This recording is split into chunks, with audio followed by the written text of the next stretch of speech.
ओम शांति। मैं सफलता मूर्त आत्मा हूँ। मुझ आत्मा से दिव्य शक्तियाँ निकल निकल कर फैल रही हैं। मैं सफलता मूर्त आत्मा हूँ। सफलता मेरा जन्म सिद्ध अधिकार है। आज बाबा हम बच्चों को समझाते, बच्चे एक तरफ ईश्वरी मत मिलती है, एक तरफ आसुरी मत। जिन बच्चों को एक तरफ भरोसा नहीं है तो कभी इधर चलते कभी उधर चलते, तो बाबा कहते एक पांव उधर एक पांव इधर तो चीर पड़ेंगे। स्वयं सर्वशक्तिमान बाप आकर के मत दे रहा है, तो बाबा कहते उस पर भी भरोसा नहीं है तो किसकी मत पर भरोसा करेंगे। फिर बाबा ने आज समझाया कि आगे चलकर जब भीड़ पड़ेगी, बहुत दुख बढ़ेगा, तो सब तुम्हारे पास आएंगे, सब इस तरफ ऑटोमेटिक भागेंगे। परंतु बाबा कहते बच्चे ऐसे समय के लिए तुम्हें बहुत स्थिर बुद्धि बनना है और तुम्हें कोई भी देह अभिमान नहीं होना चाहिए। बाबा कहते अभी बच्चों में बहुत देह अभिमान है, थोड़ा सा धन है या थोड़ा सा पढ़ा हुआ है तो फिर सोचते ये बच्चियां हमें क्या पढ़ाएंगी। तो बाबा कहते हैं ऐसे ऐसे जो बुद्धि में देह अभिमान को रखते हैं, जिन्हें यह नहीं पता कि इनको पढ़ाने वाला भगवान है, इनको निमित्त बनाने वाला कौन है, इस पर भरोसा नहीं है, तो बाबा कहते हैं आगे चलकर बहुत कम पद पाएंगे। अगर देह अभिमान अंदर में है तो दास दासी का पद पाएंगे। बाबा कहते हैं बच्चे दास दासी से तो अच्छा साहूकार बनना अच्छा है। राधे के साथ कितनी दासियां चाहिए, यह बाबा कहते तुम बच्चों ने साक्षात्कार किया है। तो बाबा कहते बच्चे ऐसा हल्का दास दासी का पद नहीं पाना है, इसलिए पुरुषार्थ करो। बाप आया है तो अपने हर कदम पर अपनी चलन पर ध्यान रखना है। 25/4/2025 के महावाक्य हैं। मीठे बच्चे, बाप की श्रीमत तुम्हें सदा सुखी बनाने वाली है, इसलिए देहधारियों की मत छोड़ एक बाप की श्रीमत पर चलो। प्रश्न है किन बच्चों की बुद्धि का भटकना अभी तक बंद नहीं हुआ है। उत्तर है जिन्हें ऊंचते ऊंच बाप की मत में व ईश्वरी मत में भरोसा नहीं है, उनका भटकना अभी तक बंद नहीं हुआ। बाप में पूरा निश्चय न होने के कारण दोनों तरफ पांव रखते हैं। भक्ति गंगा स्नान आदि भी करेंगे और बाप की मत पर भी चलेंगे। ऐसे बच्चों का क्या हाल होगा, श्रीमत पर पूरा नहीं चलते इसलिए धक्का खाते हैं। गीत है इस पाप की दुनिया से कहीं दूर ले चल, जहां सुख चैन हो। ओम शांति। बच्चों ने भक्तों का यह गीत सुना। अभी तुम ऐसे नहीं कहते हो, तुम जानते हो हमको ऊंचते ऊंच बाप मिला है, वह एक ही ऊंचते ऊंच है, बाकी जो भी इस समय के मनुष्य मात्र हैं सब नीचते नीच हैं। ऊंचते ऊंच मनुष्य भी भारत में यह देवी देवताएं ही थे, उन्हों की महिमा है सर्वगुण संपन्न। अब मनुष्यों को यह पता नहीं है कि इन देवताओं को इतना ऊंच किसने बनाया। अभी तो बिल्कुल ही पतित हो पड़े हैं। बाप है ऊंचते ऊंच, साधु संत आदि सबकी साधना करते हैं। ऐसे साधुओं पिछाड़ी मनुष्य आधा कल्प भटके हैं। अभी तुम जानते हो बाप आया है, हम बाप के पास जाते हैं, वह हमको श्रीमत देकर श्रेष्ठ ते श्रेष्ठ सदा सुखी बनाते। रावण की मत पर तुम कितने तुच्छ बुद्धि बने हो, अब तुम और किसकी मत पर ना चलो। मुझ पतित पावन बाप को बुलाया है, फिर भी डुबोने वालों पिछाड़ी क्यों पड़ते हो।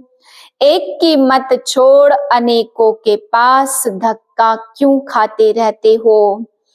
कई बच्चे ज्ञान भी सुनते रहेंगे और फिर जाकर गंगा स्नान भी करेंगे, गुरुओं के पास भी जाएंगे।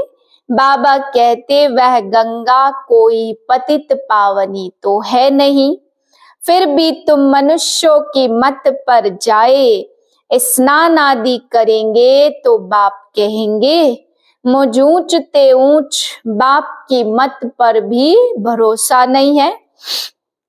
एक तरफ है ईश्वरी मत और दूसरे तरफ है आसुरी मत, उनका हाल क्या होगा। दोनों तरफ पांव रखा तो चीर पड़ेंगे। बाप में भी पूरा निश्चय नहीं रखते, कहते भी है बाबा हम आपके हैं, आपकी श्रीमत पर हम श्रेष्ठ बनेंगे। हमको ऊंचते ऊंच बाप की मत पर अपने कदम रखने हैं। शांति धाम सुख धाम का मालिक तो बाप ही बनाएंगे। फिर बाप कहते जिसके शरीर में मैंने प्रवेश किया उसने तो 12 गुरु किए, फिर भी तमो प्रधान ही बना है, फायदा तो कुछ भी नहीं हुआ। अब बाप मिला है तो सबको छोड़ दिया, ऊंचते ऊंच बाप मिला। बाप ने कहा hear no evil see no evil, परंतु मनुष्य है बिल्कुल पतित तमो प्रधान बुद्धि। यहाँ भी बहुत हैं श्रीमत पर चल नहीं सकते, ताकत नहीं है, माया धक्का खिलाती रहती है। क्योंकि रावण है दुश्मन और राम है मित्र, कोई राम कहते और कोई शिव कहते। असुल नाम है शिव बाबा, मैं पुनर्जन्म में नहीं आता हूँ, मेरा ड्रामा में नाम शिव ही रखा हुआ है। एक चीज के 10 नाम रखने से मनुष्य मूझे हुए हैं, जिसको जो आया वैसा नाम रख देते हैं। असल मेरा नाम शिव है, मैं इस शरीर में प्रवेश करता हूँ, मैं कोई कृष्ण आदि में नहीं आता हूँ, वह समझते हैं। विष्णु तो सूक्ष्म वतन में रहने वाला है, वास्तव में वह है युगल रूप प्रवृत्ति मार्ग का, बाकी 4 भुजा तो कोई होती नहीं है।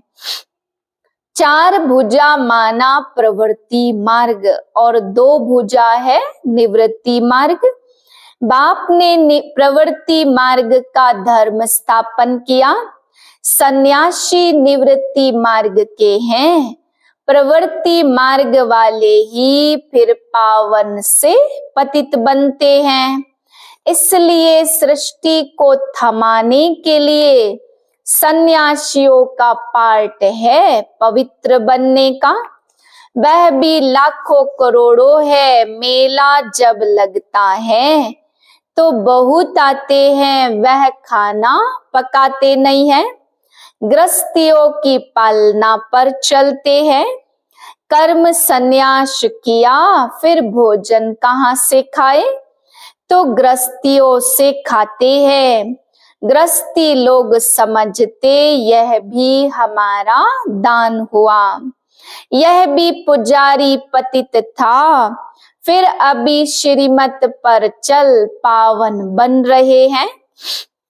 बाप से वर्षा लेने का पुरुषार्थ कर रहे हैं, तब कहते हैं फॉलो फादर करो। माया हर बात में पछाड़ती है, देह अभिमान से ही मनुष्य गफलत करते हैं।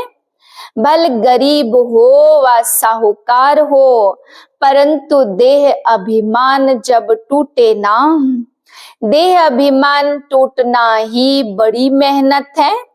बाप कहते तुम अपने को आत्मा समझ देह से पार्ट बचाओ, तुम अभिमान में क्यों आते हो? ड्रामा अनुसार देह अभिमान में भी आना ही है। इस समय तो पक्के देह अभिमानी बन पड़े हैं। बाप कहते हैं तुम तो आत्मा हो, आत्मा ही सब कुछ करती है। आत्मा शरीर से अलग हो जाए, फिर शरीर को काटो, आवाज कुछ निकलेगा नहीं। आत्मा ही कहती मेरे शरीर को दुख मत दो। आत्मा अविनाशी और शरीर विनाशी है। अपने को आत्मा समझ मुझ बाप को याद करो, देह अभिमान छोड़ो। तुम बच्चे जितना आत्माभिमानी बनेंगे उतना तंदुरुस्त और निरोगी बनते जाएंगे।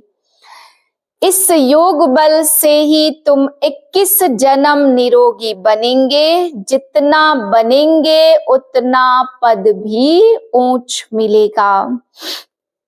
सजाओं से बचेंगे, नहीं तो सजाएं बहुत खानी पड़ेंगी। तो कितना आत्माभिमानी बनना है? कईयों की तकदीर में यह ज्ञान है नहीं। जब तक तुम्हारे कुल में न आए, अर्थात ब्रह्मा मुख वंशावली न बने, तो ब्राह्मण बनने बगैर देवता कैसे बनेंगे? भल आते बहुत है, बाबा बाबा लिखते हैं अथवा कहते भी है, परंतु सिर्फ कहने मात्र। एक दो चिट्ठी लिखी फिर गुम, वह भी सतयुग में आएंगे परंतु प्रजा में। प्रजा तो बहुत बनती है ना, आगे चल जब बहुत दुख होगा तो बहुत भागेंगे। आवाज होगा भगवान आया है। तुम्हारे भी बहुत सेंटर्स खुल जाएंगे। तुम बच्चों की कमी है, आत्माभिमानी बनते नहीं हो। अर्जुन बहुत देह अभिमान है। अंत में कुछ भी देह अभिमान होगा तो पद भी कम हो जाएगा। फिर आकर दास दासियां बनेंगे। दास दासियां भी नंबरवार ढेर होती हैं। राजाओं को दासियां दहेज में मिलती, साहूकारों को तो मिलती नहीं। बच्चों ने देखा राधे कितनी दासियां दहेज में ले जाती हैं। आगे चल तुमको बहुत साक्षात्कार होंगे। हल्की दासी बनने से तो साहूकार प्रजा बनना अच्छा है। दासी अक्षर खराब है।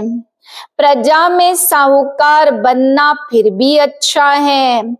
बाप का बनने से माया और ही अच्छी खातिरी करती है। रुस्तम से माया रुस्तम होकर लड़ती है। देह अभिमान आ जाता, शिव बाबा से भी मुख फेर लेते हैं। बाबा को याद करना ही छोड़ देते। अरे खाने की फुर्सत है और ऐसा बाबा जो विश्व का मालिक बनाते, उनको याद करने की फुर्सत नहीं। अच्छे अच्छे बच्चे शिव बाबा को भूल देह अभिमान में आ जाते हैं। नहीं तो ऐसा बाप जो जिय दान देते, उनको याद करके पत्र तो लिखे। परंतु यहाँ बात मत पूछो, माया एकदम नाक पकड़कर उड़ा देती। कदम कदम श्रीमत पर चले तो कदम में पदम है। तुम अनगिनत धनवान बनते। धन दौलत खेती बाड़ी वहां सब मिलता, गिनती होती नहीं। वहां तांबा लोहा पीतल आदि होता नहीं है, सोने के ही सिक्के होते। मकान ही सोने का बनाते तो सोचो क्या नहीं होगा। सोने के ही सिक्के होते हैं। यहाँ तो है ही भ्रष्टाचारी राज्य। परंतु मनुष्यों की बुद्धि में बैठता थोड़ी है। तमो प्रधान है ना, आपस में लड़ते झगड़ते रहते। मैं बहुत अच्छा हूँ, ऐसा हूँ, यह कोई समझते थोड़े ही है। हम दोजक में पड़े हैं, हम रो रो नरक में पड़े हैं। रात दिन चिंताओं में पड़े रहते। ज्ञान मार्ग में जो आप समान बनाने की सेवा नहीं कर सकते, तेरे मेरे की चिंताओं में रहते वह बीमार और रोगी है। बाप के सिवाय और किसी को याद किया तो व्यभिचारी हुए। बाप कहते और कोई की मत सुनो, मेरे से ही सुनो और मुझे ही याद करो। देवताओं को याद करे तो भी बेहतर है, मनुष्य को याद करने से कोई फायदा नहीं। यहाँ तो बाप कहते तुम सिर भी क्यों झुकाते हो, तुम इस बाबा के पास भी जब आते हो तो शिव बाबा को याद करके आओ। शिव बाबा को याद नहीं करते तो गोया पाप करते हो। बाबा कहते पहले तो पवित्र बनने की प्रतिज्ञा करो, शिव बाबा को याद करो। बहुत परहेज है, बहुत मुश्किल कोई समझते हैं।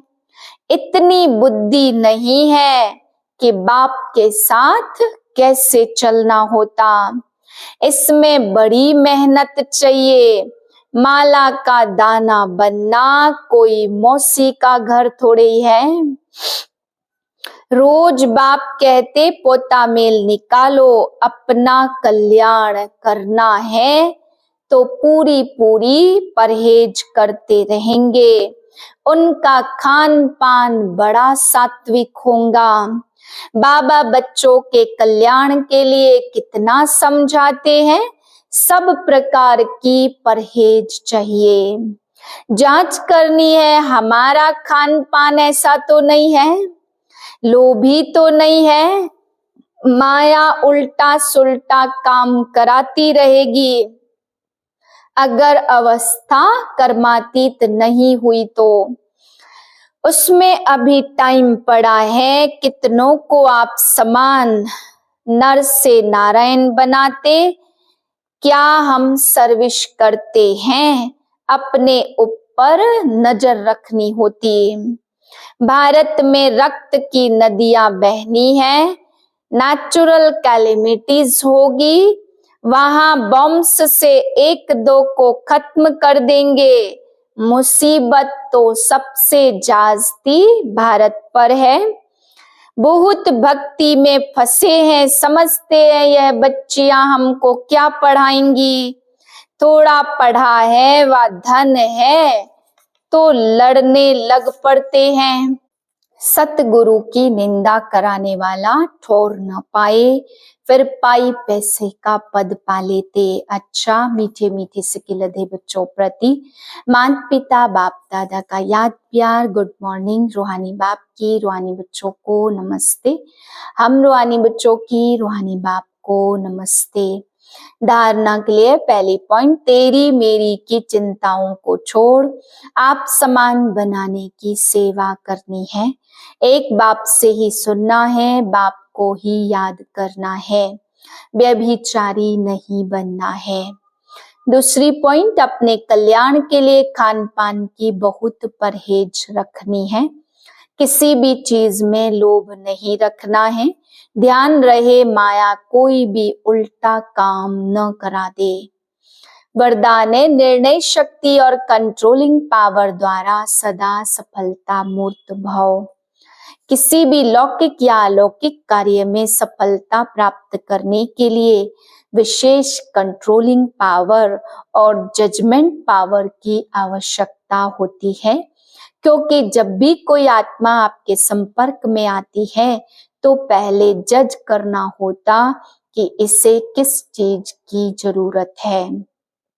नब्ज द्वारा परख कर उसकी चाहना प्रमाण उसे तृप्त करना और स्वयं की कंट्रोलिंग पावर से दूसरे पर अपनी अचल स्थिति का प्रभाव डालना, यही दोनों शक्तियां सेवा के क्षेत्र में सफलता मूर्त बनाती है। स्लोगन है, सर्वशक्तिमान को साथी बना लो तो माया पेपर टाइगर बन जाएगी। अव्यक्त इशारा है, सेवा के क्षेत्र में जो भिन्न भिन्न प्रकार के स्वप्रति व सेवा के प्रति विघ्न आते हैं, उसका भी कारण सिर्फ यही होता है जो स्वयं को सिर्फ सेवाधारी समझते हो। लेकिन ईश्वरीय सेवाधारी हूँ, सिर्फ सर्विस पर नहीं लेकिन गॉडली सर्विस पर हूँ। इसी स्मृति से याद और सेवा स्वतः ही कंबाइंड हो जाती है। ओम शांति।